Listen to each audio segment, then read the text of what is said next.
everybody, it's Elizabeth with the Carnegie Library, and today we're going to figure out what to do with some of the leftover single-use plastic containers that we get with a variety of things that we buy, from iced tea or milk to rubbing alcohol, kitty litter, laundry products, shampoo, and various other things. Okay, so if you're like any other American family, you buy stuff and it all comes in these plastic containers, and the question you have then is, what are you going to do with all this leftover plastic stuff? So I've got a few ideas for you for that. Thank you for joining me for today's craft, and I hope y'all enjoy what we do today. Most of these projects are pretty simple, and you'll just need a few items to use to take care of what you need to take care of. A lot of these will have labels that come off easy.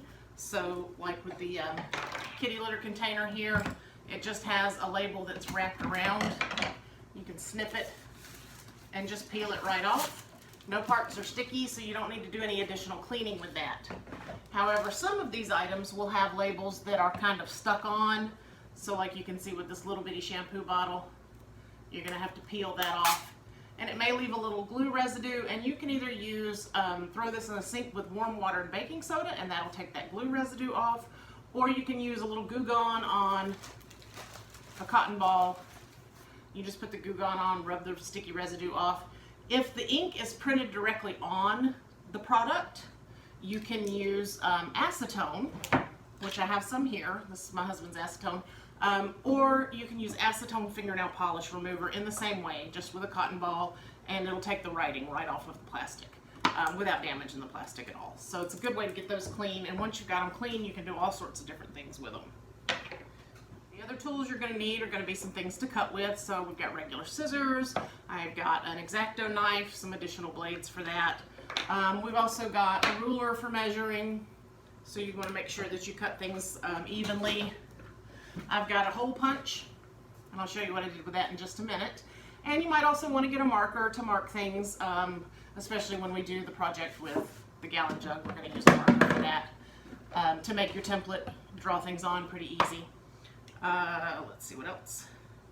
I got a few additional items that we may use. So we've got some buttons, a hair tie, wooden buttons, and I've even got some snaps that I may use on one or two of these. Depends on what all we get to today. All right, thank you. Let's see. The very first super simple project that I've done is I took a fuller-sized isopropyl alcohol bottle, so you can see it's nice and square. This one's a little larger than the bottle I have here, and I cleaned the label off, and I just drew on it the pattern that I wanted. So I wanted it to be kind of short with a tall back, and I cut that with my X-Acto knife, and then I used my hole punch to punch out a hole.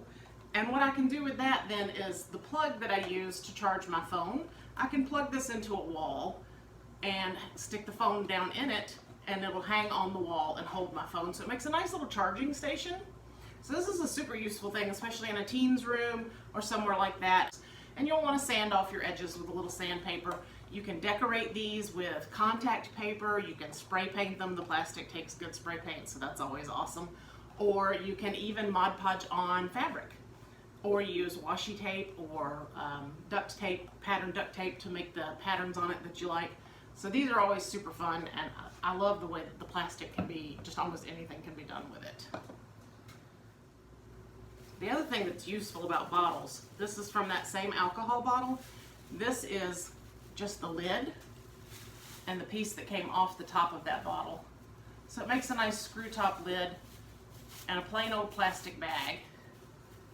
And you can use this for storage. You can make airtight storage out of just any plain plastic bag. So you just pull that plastic bag through,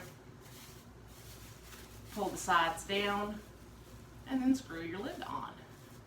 And now you've got easy storage that's going to be airtight for any kind of little snacks, rice, whatever you need to put in there, that can be then poured out through the top of the lid, easy, and sealed airtight in your cabinet without needing to buy extra Ziploc bags and that sort of thing. So all of this plastic is super useful and can be repurposed to a bunch of different types. Some of the manufacturers have caught on to the fact that we're going to want to reuse their plastic, and so you'll see that the label on this one is going to be super easy to take off. And this is just the Instant laundry booster to make your laundry smell super good. and it's got an easy tear off label, which is super cool. Use my scissors to give me a little extra edge on that.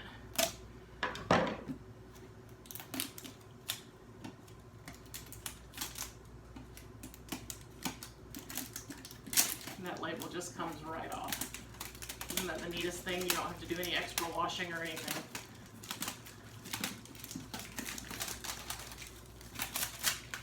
And now we can turn that bottle into just about anything we want.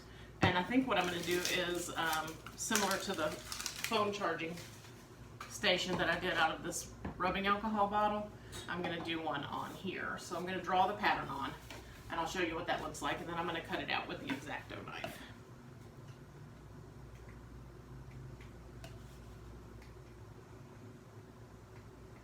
Okay, so I have sketched a sort of line onto my bottle on the front and the sides and back to give me a pattern to follow to cut that out with my X-Acto knife.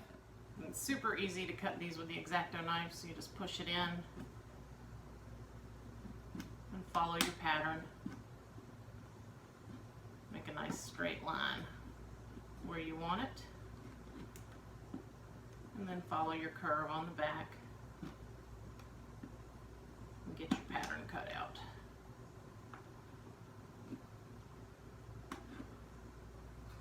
When I finish that up, I'll show you what that looks like.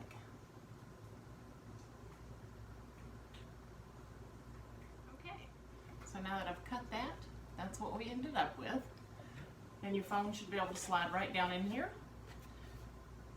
And then what I'm going to do is make a circle right here for the plug to go through. I'm going to do that with my hole cutter. Get that good and centered. There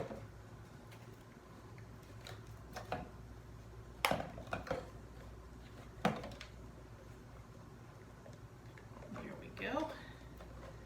Almost got it.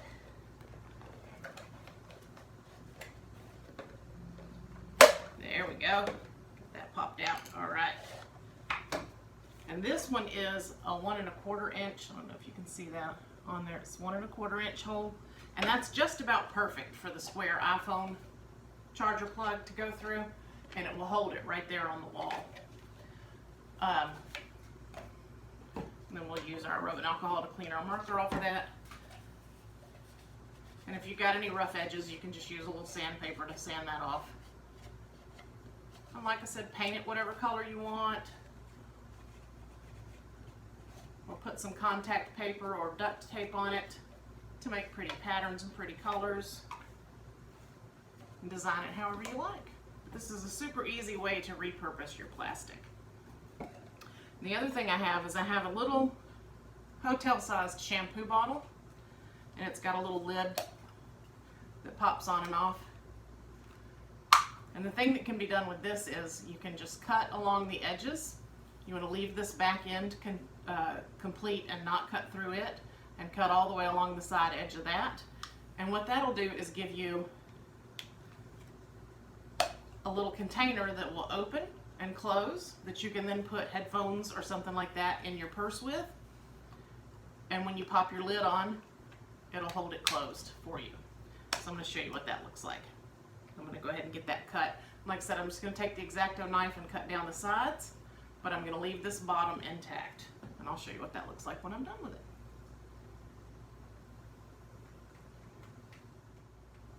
Alright, so all I did was I took the X-Acto knife and I made a straight cut down both sides so that this could be opened up, and you can just fold your headphones up, slide them down in there, push that closed, pop the lid on, and you've got a little container that will hold your headphones in your purse and keep them from getting dirty or tangled or lost.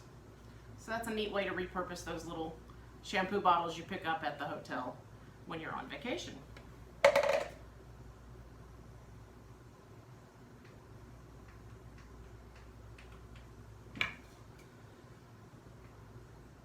Alright, so we've got one more thing here. What I'm going to do is I'm going to take the cat litter box, and I've drawn a pattern on it that will cut it here and up to here and around here and back down to here. And so what that'll give me is,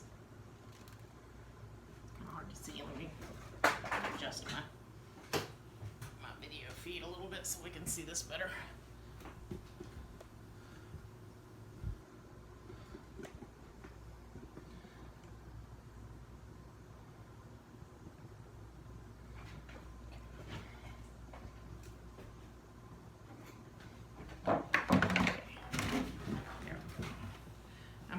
Cat litter box or cat litter container, and I'm going to cut it here and up and all the way around and then back down here and here, and that's going to give me a container with a handle that I can slide under my sink and use it to hold things like cleaning supplies and other objects that I want to keep in one spot. So I'm going to use my X-Acto knife again and just slide it into the plastic on the lines that I've drawn and cut it nice and even. So let me get that cut real quick and I'll show you what that looks like when we're done. All right, so what I've done here is I've created a box out of the cat litter container that I can now slide under my bathroom or kitchen sink, and I can use it to contain all of my cleaning supplies that I like to keep tidy under there. And what I'll probably do with this is Mod Podge on some cloth to make it look pretty, although it's going to go under the sink, so you don't really even have to do that. But it makes a nice, neat, waterproof, watertight bottomed container for you to hold all your cleaning supplies in, so you don't have to worry about any spillage or anything like that under your nice, pretty cabinets. So I was going to do one more thing out of the milk jug. I was going to make a nice sandwich container, but I believe we are out of time. So I think what I'll do instead is I will include in the comments a link to that pattern and maybe to a few other patterns for some things that we didn't get to today. And hopefully you guys will enjoy that. Thank you so much for joining me for today's Crafting with Elizabeth. And please do check out our Facebook page and our NoonandCarnegie.com website for other resources and videos. Thank you very much.